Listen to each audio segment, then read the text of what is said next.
Haleluya. Bwana Yesu asifiwe sana. Karibu sana katika darasa letu hili ambalo Mungu ametupa neema ya kuwa nalo. Kama tulivyoanza hapo mwanzo, darasa letu la siku 90, na leo ni siku ya 5 ambayo Mungu ametujalia. Tumeshaangalia mambo mbalimbali hapo nyuma. Unaweza kufuatilia katika akaunti ya Geoffrey Makura katika YouTube account. Kwa hiyo leo Mungu ametupa nafasi ya kuweza kuangalia jambo la pili, kama ambavyo tuliweza kuangalia jambo la kwanza. Tulisema ya kwamba Mungu alianza mwanzo kwa kutupa wito wa kumtafuta yeye katika kitabu cha Methali sura ya 8 mstari wa 17. Tulisema kwamba nawapenda wale wanipendao na wale wanitafutao kwa bidii wataniona. Tukasema Mungu ametupa wito wa kumtafuta, ametupa wito wa kumkaribia.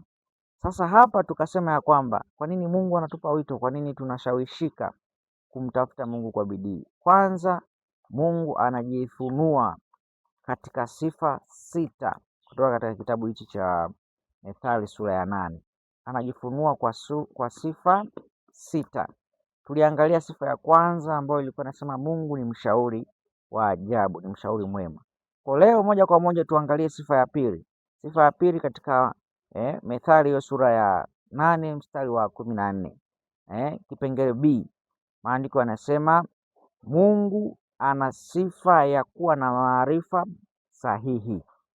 Haleluya. Kwa hiyo tunashawishika kumtafuta Mungu kwa sababu yeye anajifunua kwetu kama mwenye maarifa sahihi. Haya maisha yetu tunahitaji maarifa sahihi. Sasa ukisoma hiyo Methali sura ya 8 mstari wa 14b, utaona maarifa sahihi asili yake ni Kiebrania, neno linaitwa tashia. Haleluya. Ambayo ukisoma vizuri tafsiri yake utakuta kwamba inamaanisha ile sound wisdom. Sound wisdom maana yake ni hekima ya kiutendaji, hekima isiyo nadharia, hekima ya kiutendaji, working knowledge, ambayo kwa lugha nyingine inaitwa divine guidance.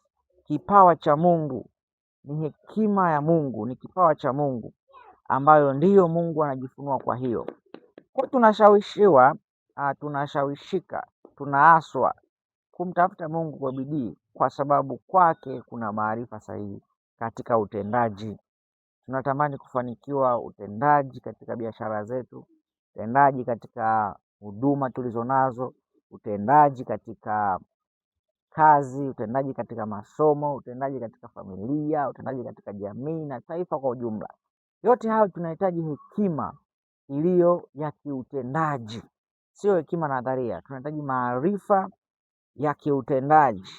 Sasa ukiangalia mfano katika Wafalme wa kwanza sura ya 3 mstari wa 16 mpaka wa 28, utakuta mfano mzuri wa hekima ya kiutendaji. Mfalme Sulemani amekuwa mfalme, anaanza kwa kumwomba Mungu amjalie hekima na maarifa, kwa hiyo ajue namna ya kuenenda, namna ya kutenda.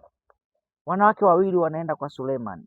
Mwanamke wa kwanza anasema ya kwamba yeye mtoto wake alikuwa hai, lakini mwenzake alikuja akamuiba. Kwa hiyo Sulemani anahukumu ile kesi, anasema mtoto yule achukuliwe akatwe katikati ili wagawiwe wale watu. Lakini yule mama mwenye mtoto anasema haiwezekani, mtoto asiuliwe, bali huyu mtoto apewe huyu amlee.